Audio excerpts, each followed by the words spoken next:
Boa noite.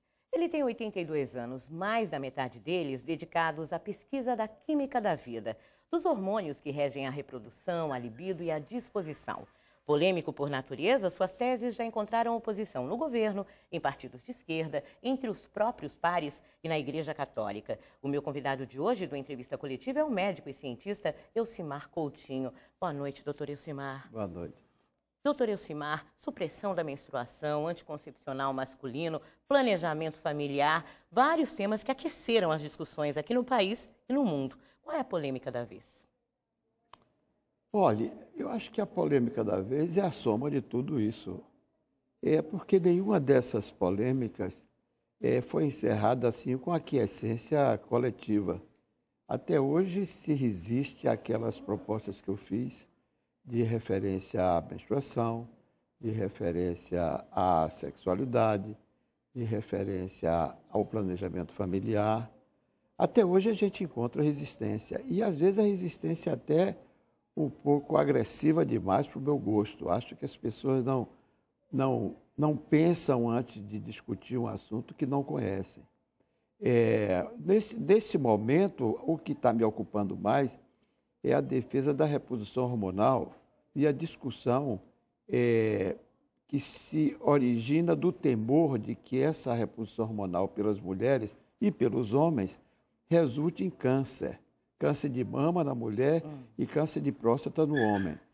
E isso é realmente falso. Quer dizer, é um conceito antigo que foi não somente mantido como verdade até hoje, mas ampliado na sua significação. Então, eu defendo a reposição hormonal para as mulheres depois da menopausa há muito tempo, há mais de 40 anos. E sempre resisti à ideia fácil de que o hormônio causa câncer, o que é falacioso, não é verdade. Por quê? Porque o hormônio não causa câncer, o hormônio lhe dá vida. O hormônio, a você como mulher, o hormônio lhe dá matéria-prima para fazer filho, lhe dá os ovos dos quais vão se originar os seus filhos, lhe dá mamas para alimentar os seus filhos. Tudo isso cresce como consequência da ação dos hormônios sobre o seu corpo, desde a adolescência. Desde que você passa a ser gente, você só passa a ser gente quando os hormônios tomam conta de seu corpo, justamente na puberdade. Melhora a vida de uma forma geral? Ah, com certeza. A mulher, quando para de produzir os hormônios dela, e o homem também, ela fica castrada. Ela perde o elemento de atratividade que fez dela a mulher que ela é. O homem também. Quando o homem é castrado, ele perde o interesse pelo sexo. E perder o interesse pelo sexo, perde o interesse pela vida. Entendeu? Porque a vida é sexo. Sem sexo não há vida. E sem vida não há sexo. Então é uma coisa assim tão óbvia, sempre foi para mim, que eu continuo me emocionando quando discuto isso, porque eu fico com raiva. Já já a gente vai conversar mais sobre a reposição masculina. Antes, o repórter Cristiano Gobi tem uma pergunta para o senhor. Vamos lá. As clínicas de fertilização in vitro têm sido cada vez mais procuradas por mulheres maduras, de alto nível de educação formal e com um nível social mais privilegiado. O senhor acredita que as mulheres dessa faixa de renda e dessa faixa etária estão protelando demais a decisão de procriar? Eu acho que sim, eu acho que tem se protelado consideravelmente, principalmente porque a mulher ficou mais independente, ela entrou no mercado de trabalho, e ela, para ser competitiva, ela não quer nem pensar em ter filho antes de ter o seu lugar no espaço que ela hoje ocupa. Nós temos uma presidente que é mulher, né?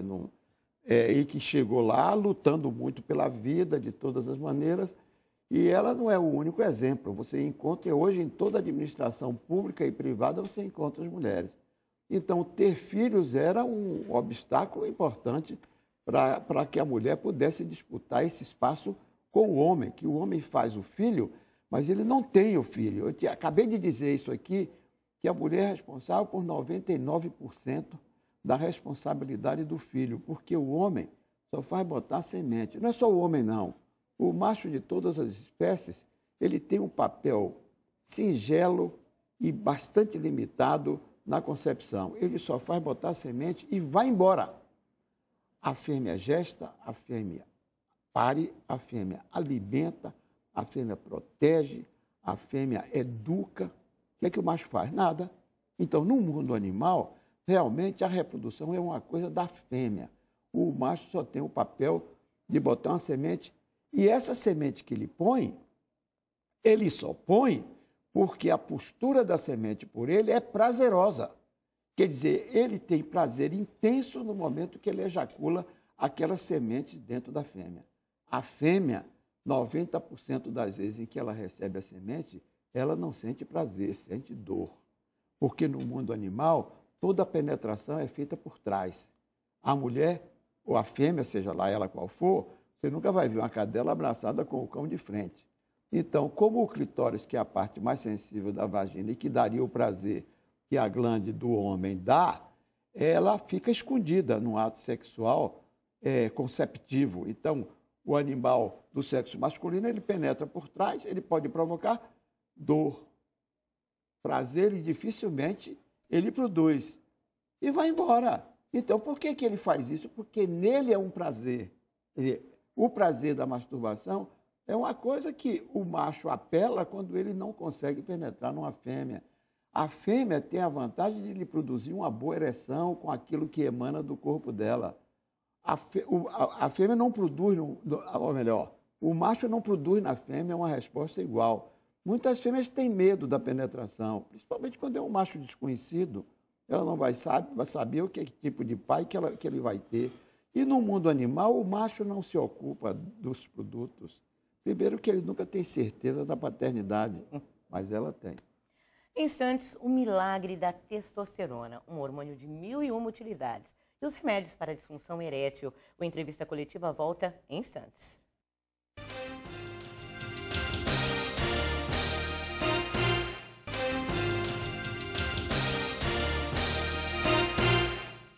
Estamos de volta com a Entrevista Coletiva e o meu convidado de hoje é o médico Elcimar Coutinho. Doutor Elcimar, a testosterona é mesmo um hormônio de 1001 utilidades? 1001 utilidades. Em primeiro lugar, a testosterona não serve para fazer dos machos machos, como serve também para fazer das fêmeas fêmeas, porque a testosterona é a matéria-prima para fazer o hormônio da mulher, que é o estradiol. A transformação é uma transformação singela, basta tirar um segmentozinho da molécula da testosterona que ele se transforma no hormônio feminino, o estradiol. Então, por causa disso, muitos peixes, cardumes que têm uma predominância de macho, facilmente transformam os machos em fêmeas. Porque a transformação é muito simples. Quer dizer, é só tirar aquele átomozinho de carbono com os hidrogênios, tira um e ela se transforma no hormônio feminino. Agora há pouco o senhor falou das benesses da reposição hormonal para as mulheres. E o homem? O que é que um homem de meia idade ganha em fazer a reposição hormonal quando ele começa a ter queda de testosterona? Olha, o que faz o homem, o que dá energia ao homem, energia mental e física, é a testosterona. E eu acho que no futuro a gente vai avaliar o potencial funcional, profissional de um indivíduo pela testosterona dele. O indivíduo com pouca testosterona, ele não tem ânimo para levar a vida para frente. Basta que vocês terem uma ideia do que a testosterona faz num animal, que você não vai julgar pela vontade dele ou pela educação dele, é quando você castra um animal. Você castra um galo, ele vira um capão. Ele não canta mais. Mais calmo. Não, ele não canta mais. Quer dizer, olha o sinal aí de tristeza que ocupa o macho que é castrado. Quando você castra qualquer animal, ele começa a ganhar peso, a ficar lerdo, desinteressado, não corre mais atrás das fêmeas, não disputa espaço, não briga com os outros machos. Perde competitividade? Não, ele deixa de disputar o espaço dele, ele perde tudo quando ele perde a testosterona. Então, a única coisa que ele conserva é a vida. Mas isso é vida? Vale a pena conservar a vida com a castração completa? Claro que vale do ponto de vista do indivíduo educado, culto, que tem família, que faz companhia à família, mas ele perde a competitividade. Qualquer tipo de atividade que ele tenha, ele perde a competitividade naquela atividade. Seja uma atividade física, seja uma atividade cultural, uma atividade social, qualquer coisa que ele faça, ele perde o elan e a vontade de fazer. Ele perde a vontade de viver quando ele está sem a testosterona. A apresentadora do Band Cidade, Carolina Rosa, tem um questionamento para o senhor. Vamos lá. Boa noite. Por que ainda hoje os homens têm resistência em fazer a cirurgia de vasectomia e as mulheres também têm resistência ainda de fazer a cirurgia de laqueadura? Seria principalmente por falta de informação? Olha, a falta de informação é um elemento importante. O trabalho nosso no CEPAI é dar informação.